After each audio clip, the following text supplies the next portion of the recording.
안녕하세요. 반가운 마음으로 오랜만에 인사드리는 지니책방의 김진희입니다. 앞으로 천천히 꾸준하게 잘 꾸려보려고요. 지니책방, 제가 얼마 전 읽은 책인 마지막 몰입의 좋은 구절을 소개할까 하는데요. 확 몰입해서 쭉 끌고 나가는 힘, 이른바 집중력, 우리가 살아가는 일상에 크나큰 영향을 끼친다고 합니다. 난 도저히 집중하지 못하겠어. 난 늘 딴짓을 하곤 해. 하는 분들이 있다면, 혹은 자신감이 살짝쿵 부족해서 허우적대고 있다면 이 책을 읽어봐도, 그리고 제가 선택한 이 구절을 들어보셔도 좋을 듯해요. 내 안의 잠재력을 200% 끌어올리는 마인드셋, 마지막 몰입, 나를 넘어서는 힘, 짐키기 짓고 김미정이 옮긴 이 책을 지금부터 낭독해 볼게요.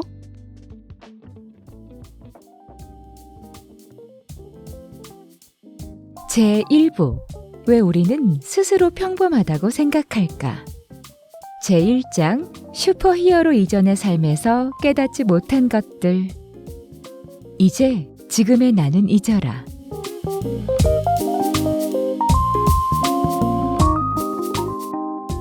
언리미팅, 자신의 잠재력에 대한 부정확하고 제한적인 인식을 버리고 올바른 마인드셋, 동기, 방법으로 한계란 없다는 현실을 수용하는 행위나 과정.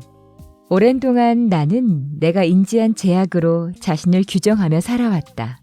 어렸을 때 끔찍한 부상을 당했다고 생각하고는 내 미래가 뻔하다고 확신했다. 하지만 몇몇 사람들의 도움으로 내가 인지한 제약이 실은 전혀 제약이 아니라는 걸 알게 되었다. 단지 내가 극복해야 할 장애물 또는 한계일 뿐이었다. 그리고 그렇게 했을 때 매일 배워서 될 수 있는 것, 할 수 있는 것이 무한해졌다. 한계를 뛰어넘는 것은 가속학습, 속독, 놀라운 기억력의 습득으로 끝나지 않는다. 당신은 그 모든 것과 그 이상을 해낼 방법들을 배우게 된다. 하지만 한계가 사라진다고 해서 완벽해지는 건 아니다. 당신이 현재 가능하다고 믿는 이상으로 발전한다는 의미다. 그동안 가족과 사회, 문화, 경험으로부터 한계를 배운 것처럼 그 한계를 탈학습할 수도 있다. 그런 한계는 일시적인 장애물일 뿐 극복하는 법을 얼마든지 배울 수 있다.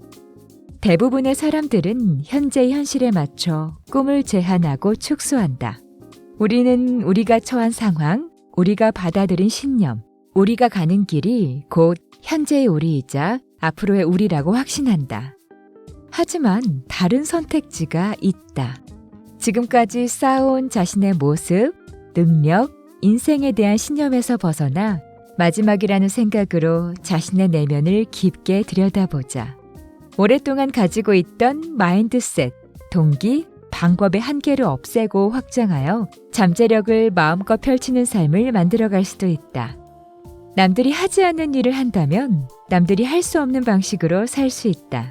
이 책을 읽은 당신은 중요한 발걸음을 내디뎠다. 더 나은 방향으로 내디딘 한 걸음에 목적지가 완벽히 바뀔 수 있음을 기억하라. 그런 발걸음을 내디딜 때는 지도, 즉 성공의 모델을 손에 넣는 것이 핵심이다. 이 무기를 지나면 극복하지 못할 시련이나 무찌르지 못할 내용은 없다. 이것이 그 성공 모델, 리미트리스 모델이다.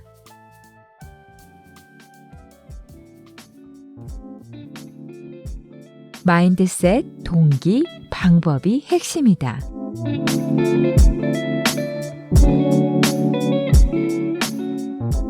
당신은 한계가 없는 존재로서 무엇이든 실행하고 소유하고 공유할 수 있다.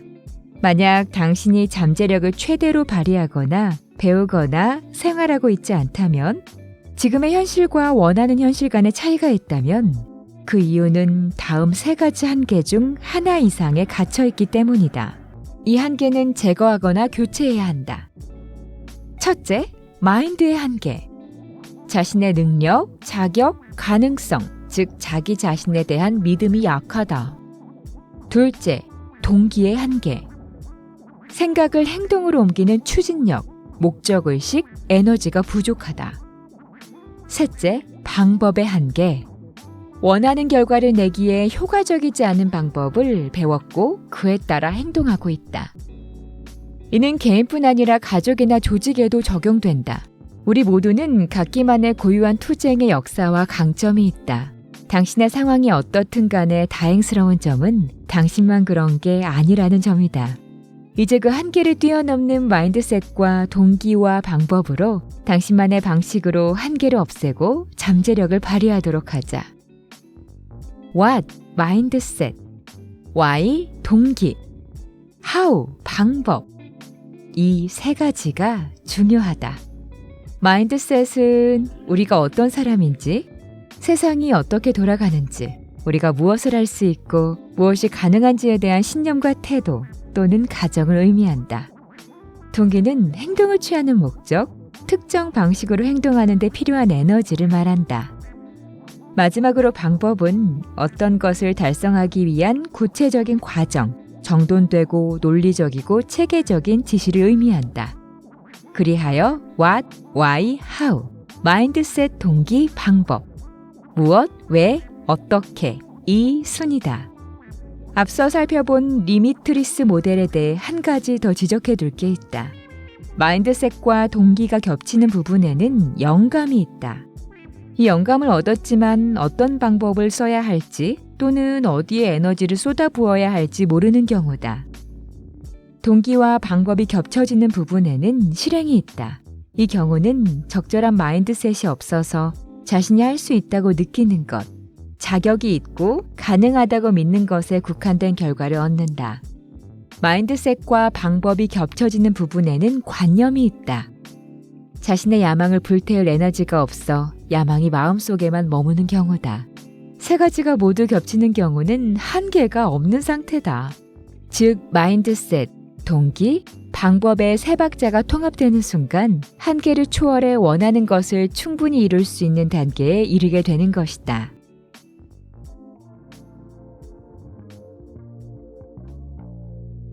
제2장 습관을 나쁘게 길들이는 디지털 빌런의 등장.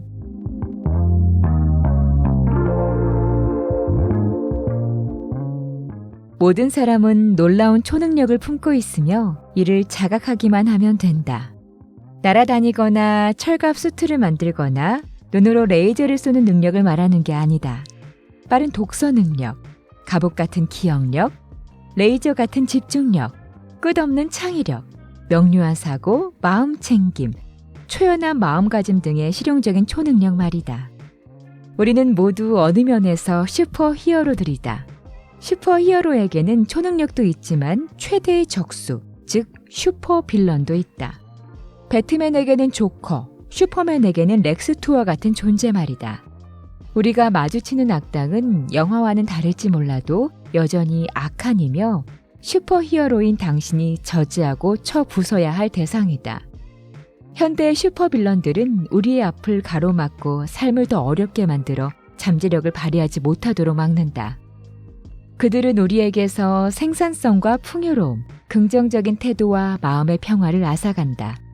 그런 그들을 인지하고 물리치는 것은 전적으로 우리에게 달려있다. 마찬가지로 우리의 학습을 가로막는 4대 슈퍼빌런도 처음에는 무해했다. 지난 100년 동안 인류가 이룬 가장 위대한 발전의 산물이자 놀라운 기술을 기반으로 탄생했다. 기술은 진보와 한계 초월의 필수다. 사람들 사이의 연결에 관계를 맺고 새로운 것을 학습하게 해주는 등 모든 것을 가능하게 만들고 우리 삶을 편리하게 만든다. 그러나 그 기술들은 개발자조차 지나치다고 생각할 만한 속도로 소비되고 있다. 오늘날 우리가 이용할 수 있는 기술들은 너무나 새로운 것들이어서 어떻게 상호작용하고 어느 수준으로 통제해야 할지 알지 못한다. 이제 사람들은 디지털 홍수, 디지털 주의 산만, 디지털 치매, 디지털 추론에서 벗어나길 원한다. 물론 정보의 과부하나 주의 산만, 건망증, 관성적 사고는 오래전부터 존재해왔다. 하지만 기술 발전의 가속화는 이런 상황을 증폭시킬 가능성이 매우 높다. 디지털 시대가 가져온 새로운 기술들이 어떻게 당신을 가로막고 방해하는지 살펴보도록 하자.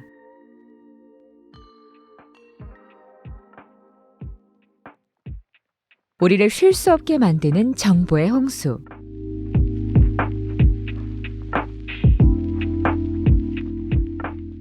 매일 처리해야 할 일은 많은데 시간은 충분하지 않은가?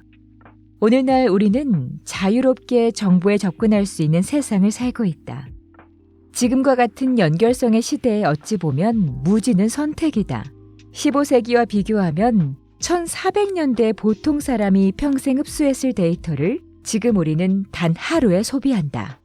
오늘날 우리는 1960년대에 비해 3배나 많은 정보를 소비한다.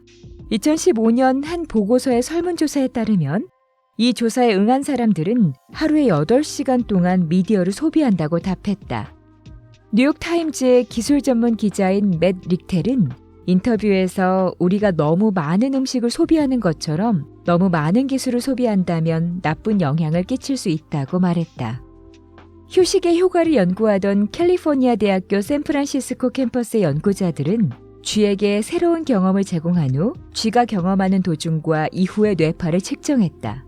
그 결과 대부분의 상황에서 새로운 경험은 새로운 신경활동과 새로운 뉴런의 생성을 가져왔다. 다만 쥐가 휴식을 취해야 했는데 휴식이 있을 때 뉴런들은 기억의 관문에서 장기 기억이 저장되는 뇌의 나머지 부분까지 연결이 됐고 쥐들은 경험을 학습의 기초가 되는 기억으로 기록할 수 있었다.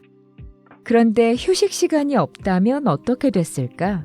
다른 생각을 하거나 지루할 틈을 잠시도 주지 않으면 기억력 저하, 의식 혼탁, 피로 같은 문제가 발생한다는 증거가 점점 늘어나고 있다. 상시 인터넷 접속과 검색이 실질적인 건강 문제를 초래한다는 연구들이 나타나기 시작한 것은 1990년대 중반까지 거슬러 올라간다. 목숨과 맞바꾼 정보라는 불길한 제목이 달린 로이터 통신의 한 조사 보고서에는 이렇게 기술하고 있다.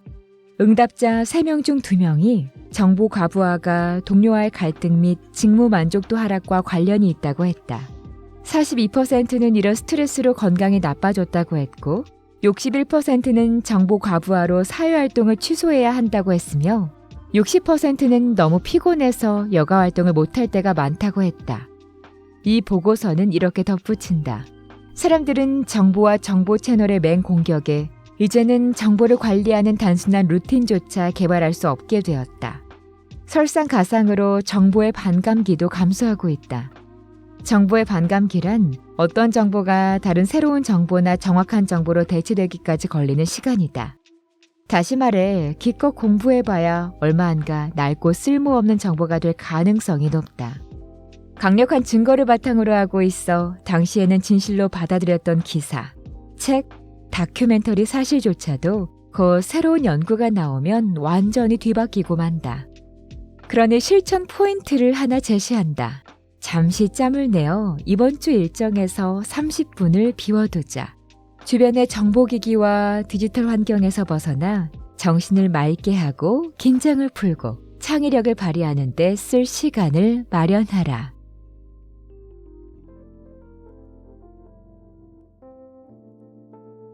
몰입할 에너지를 뺏는 멀티태스킹.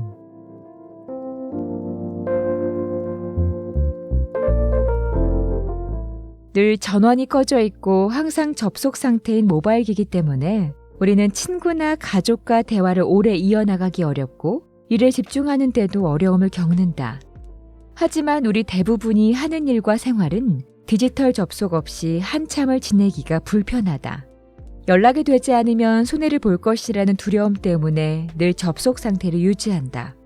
더 큰 문제는 우리가 접속 상태를 즐기게 되었다는 점이다. 소셜미디어에서 좋아요를 받거나 가족이나 친구들로부터 문자 메시지를 받을 때마다 분비되는 도파민은 더 오래, 더 자주 온라인에 접속하게 만든다.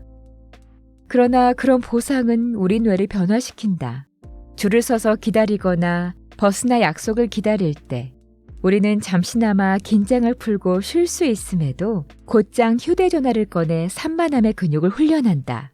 이처럼 마음이 느슨해지는 순간까지도 번쩍이는 자극으로 채운다면 그리고 이런 행위가 우리의 지속적인 존재 방식이 된다면 어떻게 될까?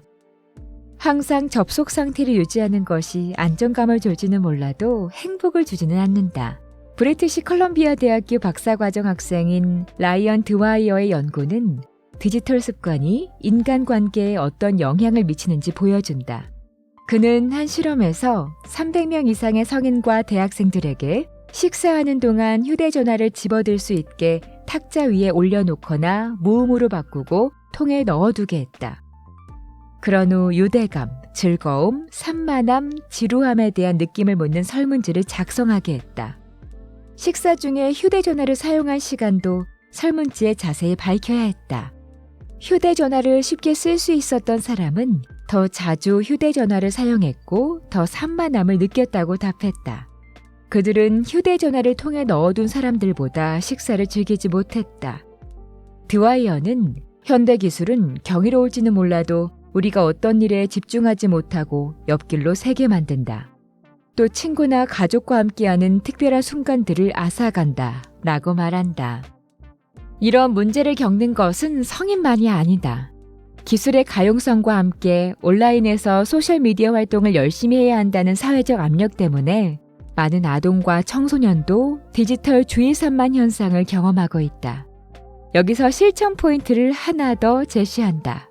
휴대전화의 알림 설정을 바꿔라. 주의를 산만하게 하는 불필요한 알림 소리를 모두 끄도록 하라. 지금 바로 그렇게 하라.